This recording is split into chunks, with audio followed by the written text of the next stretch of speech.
Hello আমার দুষ্ট প্রিয় মিষ্টি বন্ধুরা, তোমরা সকলে কেমন আছো? বন্ধুরা, তোমাদের জন্য নতুন একটি গল্প নিয়ে চলে আসছি।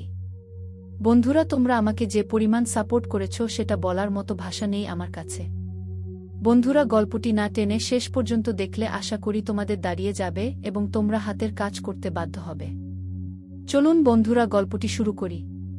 মেঘা গালে হাত দিয়ে অবাক চোখে অনুর দিকে তাকিয়ে আছে, আর চোখ দিয়ে অনবরত অশ্রু গড়িয়ে পড়ছে। মেঘা কান্না ভেজা কণ্ঠে বলে উঠল, অনু আপু, আমি কি করেছি? তুমি আমাকে মারছ কেন? অনু রেগে দাঁত কিটমিট করে বলে উঠল, কি করেছিস জানিস না? এখন সাধু সাজছিস? এতদিন বাসায় ছিলাম না, সেই সুযোগটা কাজে লাগিয়ে উঠতে শুরু করছিস, তাই না?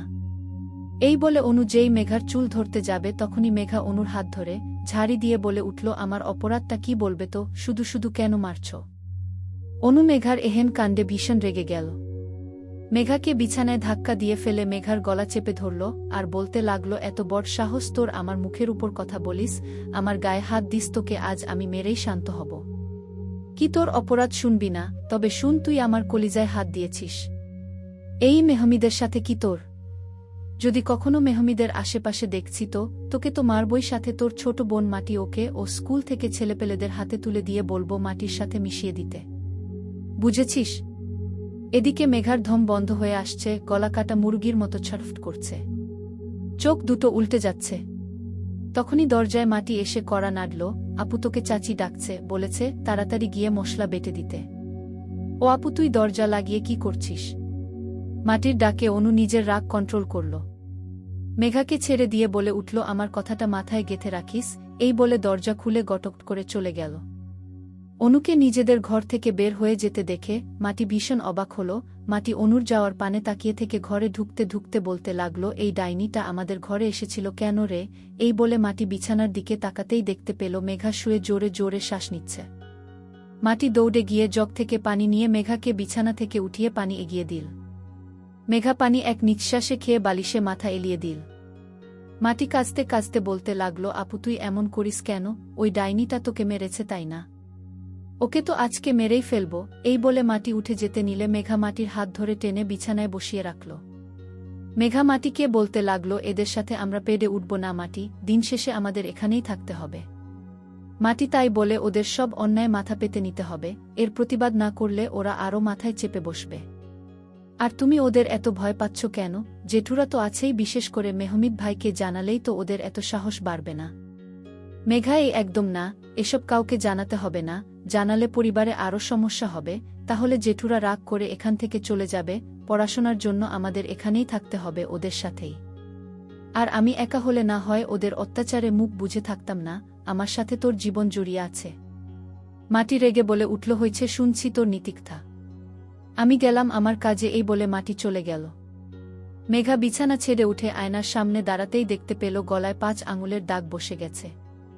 ওড়না মাথায় পেঁচিয়ে মেঘা নিচে চলে যায়, যেন কেউ তা না দেখতে পারে। নিচে যেতেই মেঘা দেখতে পেল মেহমিদ ফোনে কার সাথে যেন কথা বলছে, আর চোখে একবার মেঘাকে পরখ করে গেট পেরিয়ে বাইরে চলে গেল। মেঘা রান্নাঘরে গিয়ে শিল পাটা নামিয়ে মশলা বাটতে আরম্ভ করল। আর ভাবতে লাগল, এভাবে চলতে থাকলে মেঘার ইয়ার চেঞ্জ পরীক্ষা ভালো হবে। এখন থেকে পড়াশোনায় মনোযোগী হতে হবে। এসব ভাবতে ভাবতে ধ্যান কাটল হাতে ব্যথা পেয়ে। মেঘা উফ বলে পিড়ি টেনে নিচে বসে হাতের আঙ্গুলে পানি ঢালতে লাগল। তখনই রাহিমা বেগম বললেন, মন কোথায় থাকে? মেহমিদের কাছে। অনুর কাছে থেকে সবটাই শুনলাম, তোর ব্যবস্থা হয়ে গেছে। মেহমিদরা আর 4 দিন পর চলে যাবে, সেই সুযোগে তোকে বিয়ে দিয়ে দিব, তারপর আর পর পুরুষের সাথে ঢলাঢলি করতে হবে না। এসব কথা শুনে মেঘার বেশ বিরক্ত লাগল। কোনোরকম রান্নাঘর থেকে কাজ শেষ করে বেরিয়ে পড়ল। তখনই পিছন থেকে মাটি বলে উঠল, আপু, তোকে মেহমিদ ভাই ডাকছে, বলল তার রুমে যেতে। মেঘা ভ্রু কুঁচকে মাটির দিকে তাকিয়ে বলে উঠল, কিছু বলেছিস? মাটি বলল, আমি কি বলবো, তুই যদি মার খেতে ভালোবাসিস তবে এখানে আমার কি বলার থাকে?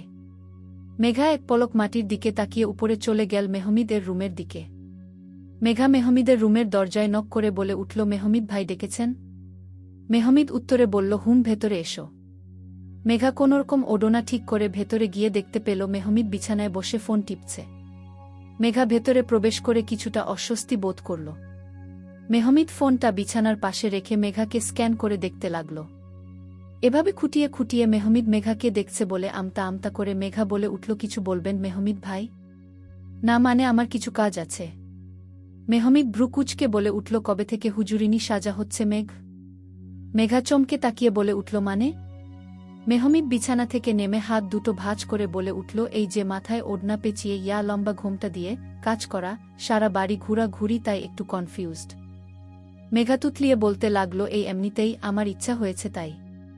মেহমিদ বলে উঠল, ওড়নাটা সরাও মেঘ। সাথে সাথে মেঘা হকচকিয়ে মেহমিদের পানে তাকাল। মেঘা কপাল কুঁচকে বলে উঠল, এসব কি বলছেন মেহমিদ ভাই? মেহমিদ রেগে বলে উঠল, যা বলছি তাই করো, এক্ষুনি ফাস্ট। মেঘা বুঝতে পারল মেহমিদ এর সাথে তর্ক করে পারবে না, তাই দরজার দিকে তাকিয়ে দৌড় দিতে যাবে, অমনি মেহমিদ মেঘার হাত টেনে ধরে দরজা বন্ধ করে ফেলল। মেহমিদ এক টানে মেঘার ওড়না খুলে ফেলল। মেঘা তাল সামলাতে না পেরে বিছানায় হুডমুড়িয়ে পড়ে গেল, সাথে সাথে লম্বা চুলগুলো খোপা খুলে পিঠে ছড়িয়ে পড়ল। মেঘা রেগে বলে উঠল, আপনি কি চান মেহমিদ ভাই, এমন করছেন কেন? মেহমিদ মেঘা হাত টেনে বিছানা থেকে উঠিয়ে গাল দুটো ধরে গলার দিকে তাকাল। মেহমিদ গলার দিকে তাকিয়ে দেখতে পেল গলায় 5 আঙুলের দাগ। মেহমিদ ভ্রু উঁচু করে বলে উঠল, আপনাকে কি ঘুমের ঘোরে বোবায় ধরেছিল মিস মেঘা? মেঘা কোনোরকম মেহমিদের থেকে নিজেকে ছাড়িয়ে নিয়ে রেগে বলে উঠল, সবটাই তো জানেন, তবে এমন করছেন কেন বলুন তো? এই আপনার জন্যই আমার সাথে আজ এমন হয়েছে।